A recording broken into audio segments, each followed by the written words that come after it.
I'm really quite close to, I'm very close to the cutting edge in AI, and it scares the hell out of me. It's capable of vastly more than almost anyone knows, and the rate of improvement is exponential. I think probably by end of next year, self-driving will encompass essentially all modes of driving and be at least 100 to 200% safer than a person by the end of next year.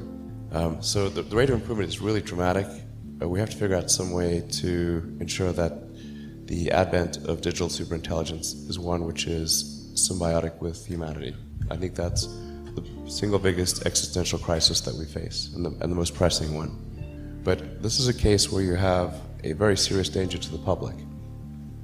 And therefore there needs to be a public body that has insight and then oversight to confirm that everyone is developing AI safely. This is extremely important. I think the danger of AI is much greater than the danger of nuclear warheads by a lot. And nobody would suggest that we allow anyone to just build nuclear warheads if they want. That would be insane. And mark my words, AI is far more dangerous than nukes. I'm not really all that worried about the short-term stuff. Things that are, like narrow AI is not a species-level risk. It will result in dislocation, in lost jobs, and sort of better weaponry and that kind of thing. But it is not a fundamental species-level risk, whereas digital superintelligence is. So it's really all about laying the groundwork to make sure that if humanity collectively decides that creating digital superintelligence is the right move, we should do so very, very carefully. And obviously the things that I believe in, like extending life beyond Earth, making life multiplanetary, it's like if you know that there's likely to be, we don't know, but there's likely to be another Dark Ages, which it seems, my guess is there probably will be at some point. I'm not predicting that we're about to enter Dark Ages, but that there's some probability that we will, particularly if there's a Third World War. Then we want to make sure that there's enough of a seed of human civilization somewhere else to bring civilization back and perhaps shorten the length of the Dark Ages. I think that's why it's important to get a self-sustaining base, ideally on Mars, because Mars is far enough away from Earth that a war on Earth, the Mars base might survive. It's more likely to survive than a moon base. But I think a moon base and a Mars base that could perhaps help regenerate life back here on Earth would be really important, and to get that done before a possible World War III. Well, right now the only things that are really stressing me out in a big way are AI, obviously. That's like always there, and I'm working really hard on Tesla Model 3 production, and we're making good progress, but it's hugely hard work. But those are the two most stressful things in my life right now. So I think we should be cautious with AI, and I think there should be some government oversight because it affects it's a danger to the public. And so when you have things that are a danger to the public, like let's say so food and drugs. That's why we have the Food and Drug Administration and the Federal Aviation Administration, the FCC. We have these agencies to oversee things that affect the public, where there could be public harm. And you don't want companies cutting corners on safety and then having people suffer as a result. So that's why I've actually for a long time been a strong advocate of AI regulation. So that I think regulation is it's not fun to be regulated. It's somewhat arduous to be regulated. I have a lot of experience with regulated industries because obviously automotive is highly regulated. You could fill this room with all the regulations that are required for a production car just in the United States, and then there's a whole different set of regulations in Europe and China and the rest of the world. So very familiar with being overseen by a lot of regulators. And The same thing is true with rockets. You can't just willy-nilly, shoot rockets off, not big ones anyway, because the FAA oversees that. And then even to get a launch license, there are probably half a dozen or more federal agencies that need to approve it, plus state agencies. Take this seriously, and we should have a regulatory agency. I think it needs to start with a group that initially seeks insight into AI, then solicits opinion from industry, and then has proposed rulemaking, and then those rules, will probably, hopefully, grudgingly be accepted by the major players in AI. And I think we'll have a better chance of advanced AI being beneficial to humanity in that circumstance.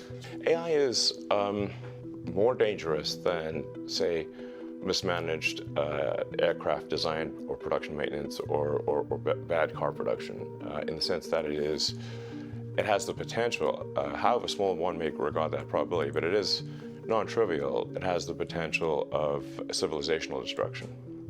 There's movies like Terminator, but it wouldn't quite happen like Terminator, because the intelligence would be in the data centers. Right. The robot's just the end effector. Regulations are really only put into effect after something terrible has happened. That's correct. If that's the case for AI, and we only put in regulations after something terrible has happened, it may be too late to actually put the regulations in place. The AI may be in control at that point. The things like say, ChatGPT, which is based on GPT-4 from OpenAI, which is a company that I played a critical role in creating, unfortunately. Back when it was a nonprofit? Yes. I mean, the reason OpenAI exists at all is that Larry Page and I used to be close friends, and I would stay at his house in Palo Alto, and I would talk to him late into the night about AI safety. And at least my perception was that Larry was not taking AI safety seriously enough. And I agree with him that there's great potential for good, but there's also potential for bad. And so if you've got some radical new technology, you want to try to take the set of actions that maximize the probability that it will do good and minimize the probability it will do bad things. It can't just be hell for leather. Let's just go, barreling forward and, hope for the best. And then at one point, I said, well, what about, we're going to make sure humanity's okay here. Google had acquired DeepMind, and so Google and DeepMind together had about 3/4 of all the AI talent in the world. They obviously had a tremendous amount of money and more computers than anyone else. So I'm like, okay, we have a unipolar world here, where there's just one company that has close to a monopoly on AI talent and computers, like scaled computing. And the person who's in charge doesn't seem to care about safety. This is not good. So the furthest thing from Google would be like a nonprofit that is fully open, because Google was closed for profit. So that's why the open in OpenAI refers to open source. Transparency, so people know what's going on, and that we don't want to have like while I'm normally in favor of for-profit, we don't want this to be sort of a profit-maximizing demon from hell. That's right. So that's how OpenAI would. So you want specious incentives here, incentives that. Yes, I think we want pro-human. Yeah. Let's make the future good for the humans. Yes. Yes, because we're humans. If you have a super intelligent AI that is capable of writing incredibly well and in a way that is very influential, convincing, and is constantly figuring out what is more convincing to people over time, and then enters social media, for example, Twitter, but also Facebook and others, and potentially manipulates public opinion in a way that is very bad. How would we even know? It's definitely going to be outside of human control. It's not necessarily bad, it's just outside of human control. Now, the thing that's going to be tricky here is that it's going to be very tempting to use AI as a weapon. It's going to be very tempting. In fact, it will be used as a weapon. So the on-ramp to serious AI, the danger is going to be more humans using it against each other, I think, most likely. That'll be the danger. It feels like we are the biological bootloader for AI, effectively. We are building it, and then we're building progressively greater intelligence, And the percentage of intelligence that is not human is increasing. And eventually, we will represent a very small percentage of intelligence. But the AI is informed, strangely, by the human limbic system. Does this In some measure, like the success of these online systems is sort of a function of how much limbic resonance they're able to achieve with people.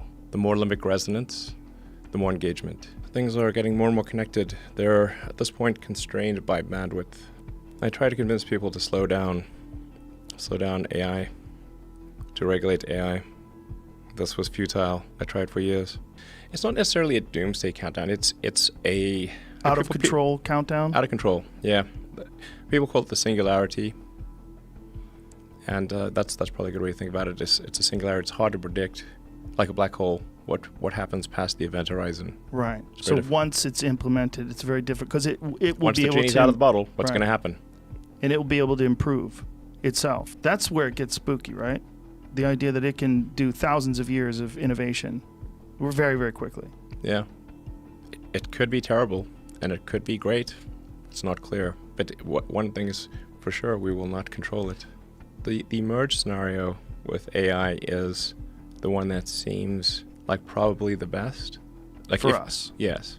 Like if you can't beat it, join it. I think best case scenario, we effectively merge with AI, where AI serves as a tertiary cognition layer, enable anyone who wants to have superhuman cognition. And if that's the case, then, and let's say billions of people do it, then the outcome for humanity will be the sum of human will, the sum of billions of people's desire for the future.